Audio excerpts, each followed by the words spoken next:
آج ہم ڈسکس کرنے جا رہے ہیں عافیہ صدیقی کی رہائی۔ عافیہ صدیقی ایک پاکستانی نژاد نیورو سائنٹسٹ ہے جنہوں نے 2008 میں امریکہ کی ایک عدالت نے 86 سال قید کی سزا سنائی۔ ان پر الزام تھا کہ انہوں نے افغانستان میں امریکی فوجیوں پر حملہ کرنے کی کوشش کی تھی۔ عافیہ صدیقی کی گرفتاری اور ان کے مقدمے کے دوران متعدد تنازعات اور سوالات اٹھے، خاص طور پر انسانی حقوق کی تنظیمیں اور ان کے حامیوں کی جانب سے۔ ان کے حامیوں کا کہنا ہے کہ ان پر عائد الزامات بے بنیاد ہیں اور ان کے ساتھ ناانصافی ہوئی ہے۔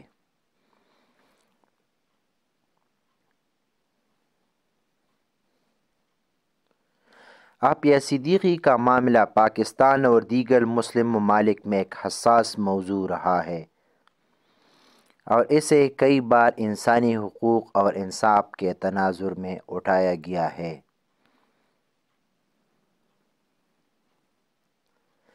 مختلف پاکستانی حکومتوں نے ان کی رہائی کے لیے کوششیں کرنے کا دعویٰ کیا ہے، لیکن اب تک وہ امریکی قید میں ہے۔ عافیہ صدیقی کو 2003 میں امریکی خفیہ ایجنسیوں نے دہشت گردی سے متعلق الزامات کے تحت گرفتار کیا گیا تھا۔ ان کے خلاف درج مقدمے کے مطابق ان پر القاعدہ کے ساتھ تعلقات رکھنے اور دہشت گردی سرگرمیوں میں ملوث ہونے کا الزام عائد کیا گیا۔ اہم الزامات: نمبر 1، القاعدہ کے ساتھ تعلق۔ امریکی حکام کا دعویٰ تھا کہ عافیہ صدیقی کے القاعدہ کے ارکان کے ساتھ تعلق تھے اور وہ شدت پسند نیٹ ورک کے لیے مالیاتی اور تکنیکی معاونت فراہم کر رہی تھی۔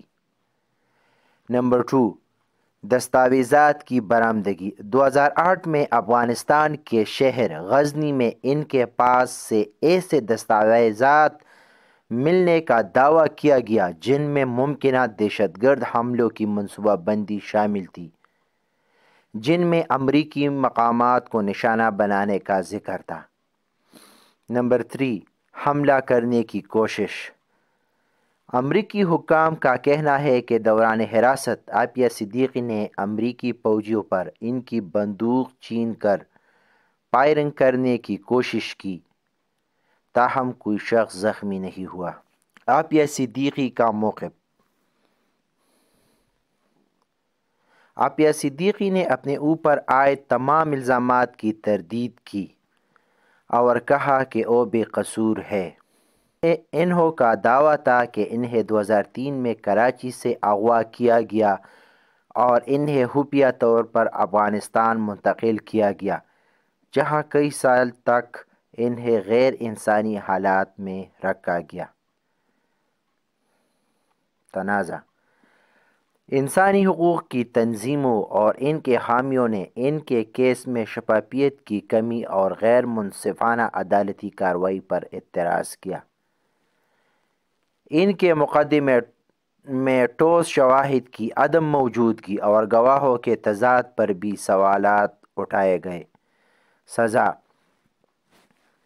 2008 میں امریکی عدالت نے عافیہ صدیقی کو 86 سال قید کی سزا سنائی۔ ان پر دہشت گردی کے الزامات کے بجائے امریکی فوجیوں پر حملہ کرنے کی کوشش کے الزام میں دی گئی تھی۔ یہ کیس عالمی سطح پر ایک حساس موضوع رہا ہے اور عافیہ صدیقی کو کئی افراد سیاسی قیدی قرار دیتے ہیں۔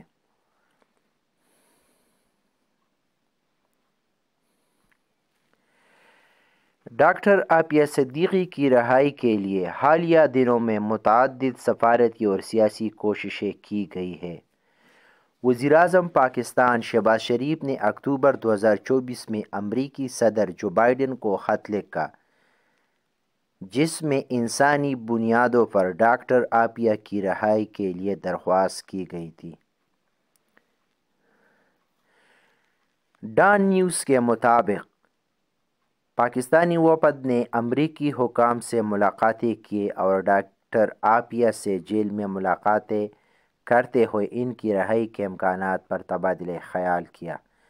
ان ملاقاتوں کے دوران ممکنہ قانونی راہیں تلاش کی گئی اور عافیہ صدیقی کے لیے رحم کی اپیل کرنے کی فوری ضرورت پر زور دیا۔ مزید برآں وزیراعظم کے مشیر برائے سیاسی امور رانا ثناء اللہ نے ایک نجی ٹی وی پروگرام میں کہا کہ اگر امریکہ عافیہ صدیقی کو رہا کرے تو پاکستان بانی P T I Imran Khan کی رہائی پر غور کر سکتا ہے۔ دی جنگ نیوز کے مطابق ان تمام کوششوں کے باوجود تاحال ڈاکٹر صدیق کی رہائی کے حوالے سے کوئی حتمی فیصلہ سامنے نہیں آیا ہے، تاہم امید کی جا رہی کہ 20 جنوری 2025 سے قبل اس معاملے میں کوئی پیش رفت ہو سکتی ہے۔